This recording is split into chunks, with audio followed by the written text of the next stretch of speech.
할렐루야, 반갑습니다. 사랑하는 성도 여러분, 오늘은 우리 역대상 18장부터 22장까지 여러분 말씀 읽으시겠습니다. 말씀 읽는 시간, 또 묵상하고 연구한 시간 가운데 하나님께서 당시에 이스라엘 백성들에게 주시고자 했던 하나님의 뜻, 마음들이 우리의 현장 가운데, 우리 삶의 모든 현장 가운데 그것이 고스란히 전해지기를 소망하고 그것을 통해서 매일의 묵상을 통해서 여러분의 삶의 변화가 일어나기를 축복합니다. 오늘 이제 역대상 18장, 19장, 20장에는요, 여러 이방 민족을 정복했던, 그래서 한마디로 다윗이 전쟁을 해서 승리했던 이야기들, 정복했던 이야기들이 등장을 하고 있습니다.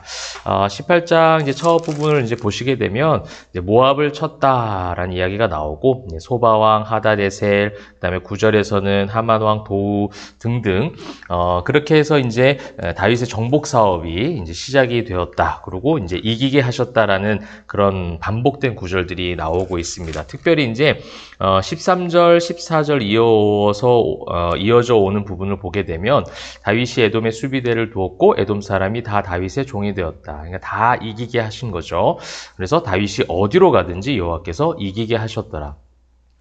또 14절 다윗이 온 이스라엘을 다스려 모든 백성에게 정의와 공의를 행할세. 역대상 말씀을 읽을 때 중요한 기본적 배경이 되는 관점이 무엇입니까? 70년에 모든 무너졌던 이스라엘 백성들. 그래서 포로 생활을 하다가 귀환하게 되어져서 다시 예루살렘 땅에서 기초를 세워가고 성전과 성벽을 재건하는 일들을 감당하게 되죠.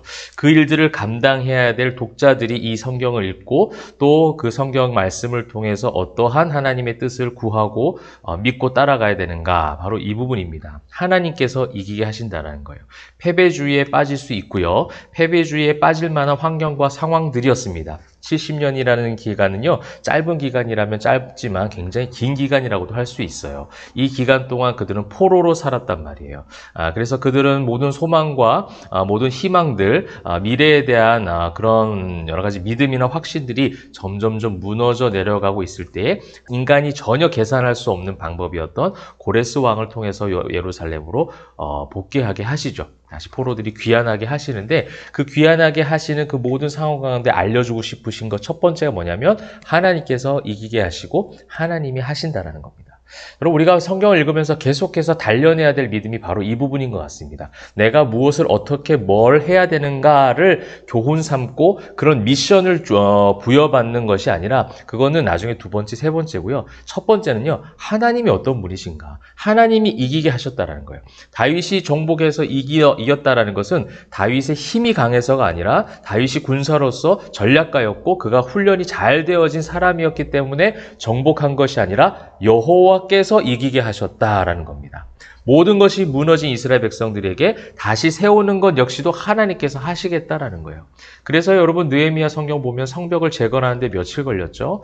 52일 걸렸어요. 굉장히 어려운 공사입니다. 당시 고대 사회 기술로 생각해 본다면 정말 말도 안 되는 기간이라는 거예요. 근데 누가 하시면 된다고요?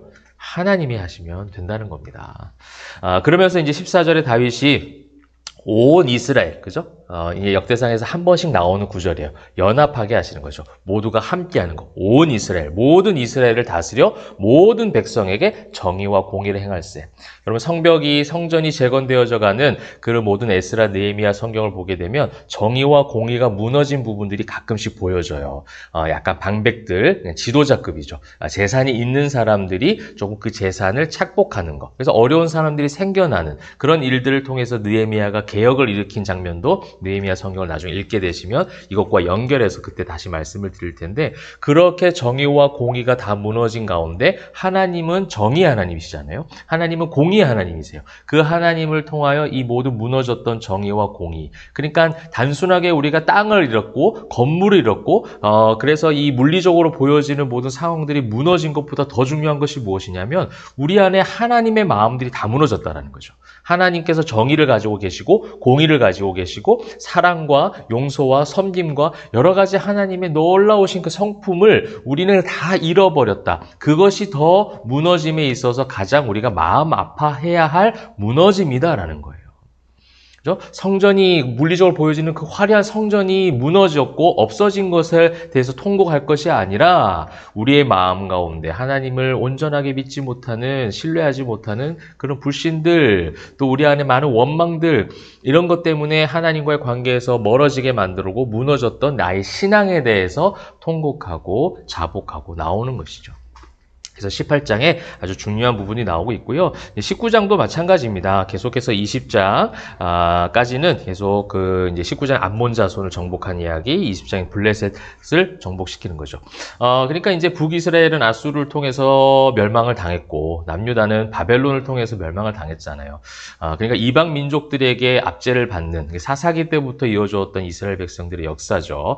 또 하나님께서 이 사사기 공식을 통해서 그들을 다시금 하나님께 돌아오게 하는 한 방편으로 그렇게 이방 민족들을 사용하세요. 그럼에도 불구하고 하나님이 이 모든 것을 주관하고 계시고 이기게 하신다는 거예요. 그러니까 이방 민족들 때문에 우리가 멸망한 게 아니라는 거예요. 이스라엘 백성들이 가장 가지고 있어야 될, 또 한편으로는 가장 조심해야 될 생각들이 무엇이냐? 또 우리도 마찬가지예요. 그거 세상에 어떠한 것 때문에 내가 무너졌다라고 믿게 만드는 거죠. 사단은 그래요. 돈 때문에 내가 무너졌다고 생각하게 만드는 거예요. 건강 때문에 무너졌다고 생각하게 만드는 것이죠. 때로는 직장과 사업의 일들이 어렵고 관계적인 상처가 생겼을 때 그것 때문에 내가 무너졌다라고 말하고 생각하도록 사단은 충동시키고 유혹한다는 겁니다.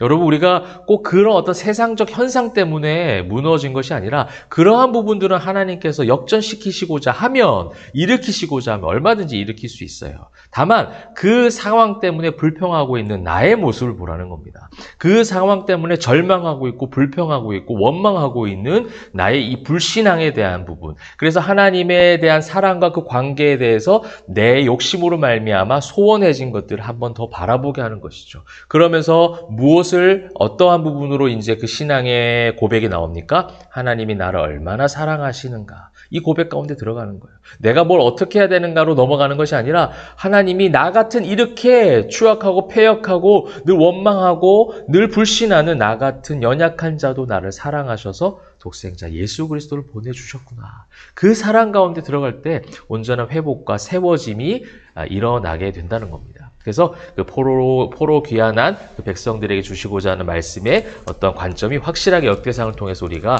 관통해서 살펴볼 수가 있습니다. 자, 그러한 가운데 그렇게 하나님께서 이기게 하셨는데 21장에는요, 안타까운 다윗의 실수가 나오죠. 인구조사입니다. 이것은 이제 사무엘하 24장에도 나오고 있고, 오늘 역대상 21장에 나오고 있는데요. 오늘 1절에 보시게 되면 사무엘하 24장과 조금 비교되는 부분이에요. 제가 말씀드린 것처럼 역대상은 다윗의 어떤 좋은 점을 하나님께서 역사하셨던 일들에 대해서 굉장히 많이 부각하고 있는데, 사탄이 일어나 이스라엘을 대적하고 다윗을 충동하였다. 사탄에게 책임을 주는 거예요.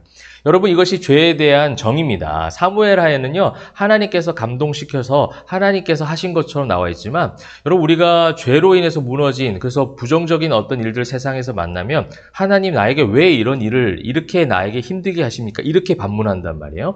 근데 어떻게 보면 그건 성경적 관점이 아니에요. 사단이 하는 것을 하나님이 허용하시는 거예요. 그래서 물론 하나님 왜 나에게 이렇게 하십니까? 라고 할 수 있지만, 하나님은 내가 그 감당할 수 있는 걸 아시고 그것을 통해서 내가 정금같이 단련될 걸 아시기 때문에 사단의 충동지를 허용할 때가 있는 거예요.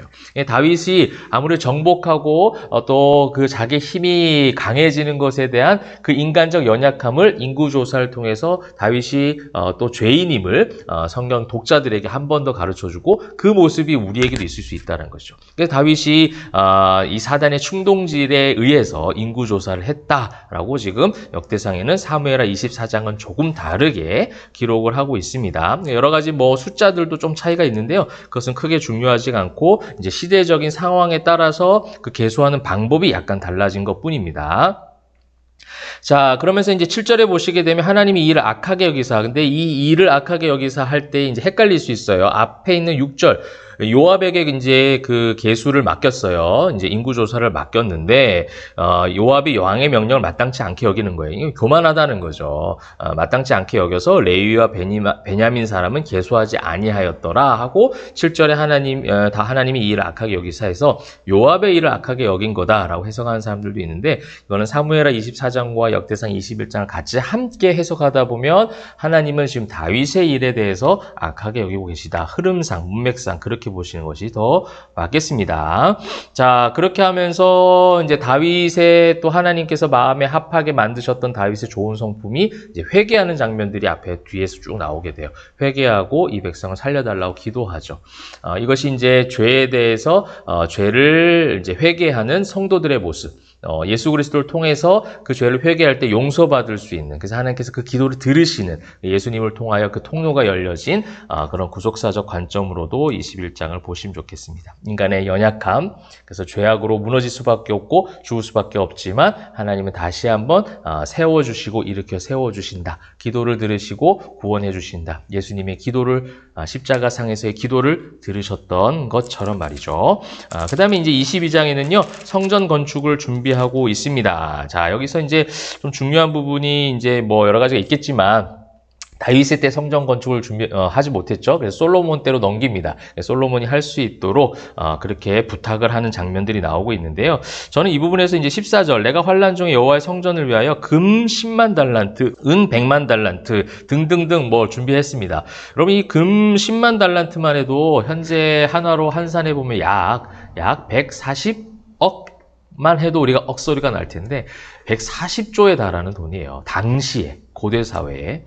그러니까 얼마나 많은 걸 준비했을까요? 그런데 다윗은 성전 건축을 하지 못했습니다. 여러분, 이것이 이제 포로 생활에서 귀환하여 성전을 새롭게 회복하고 성벽을 재건해야 된 이스라엘 백성들이 주시는 중요한 메시지요. 오늘날 살아가는 우리에게 주시는 중요한 메시지라는 거예요.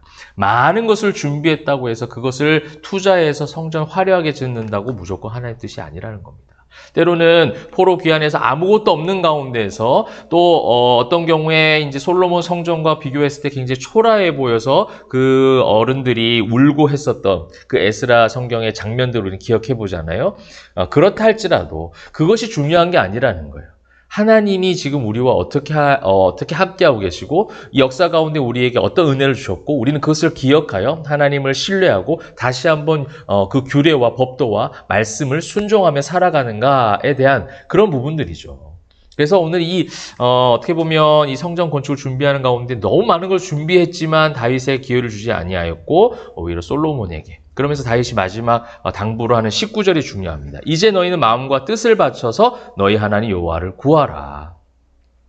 이 성전 건축이라는 어떤 현상적인 세워짐보다 더 중요한 것이 몸과 마음을 다해서 하나님을 사랑하라라는 겁니다.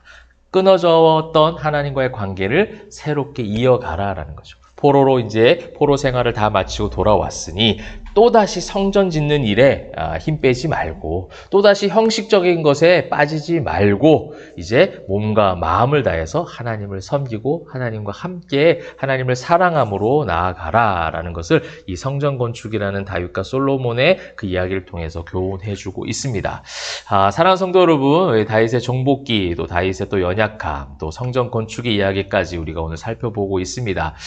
여러분, 하나님께서 이기게 하십니다. 내가 이기는 것이 아니에요. 내가 뭘 해야 될까? 내가 무엇을 통해서 이길까라는 세상적 통로를 생각하기보다는 매일의 묵상을 통해서 말씀을 통해서 하나님의 마음으로 승리하시길 바랍니다. 또한 교만하여질 때마다 다시금 또 말씀을 통해서 돌아오는 축복도 있기를 소망하고요. 그래서 또 이 주말을 이제 보내시면서 내일 또 주일을 맞이하게 되실 텐데 내일 또 교회 가셔서도 예배할 때에 하나님을 사랑하고 옆에 있는 교우들을 사랑하는 마음으로 섬겨서 복된 주일, 또 하나님 기뻐하시는 함께 모이는 공회의 모임이 되시기를 주님의 이름으로 축원합니다. 기도하겠습니다.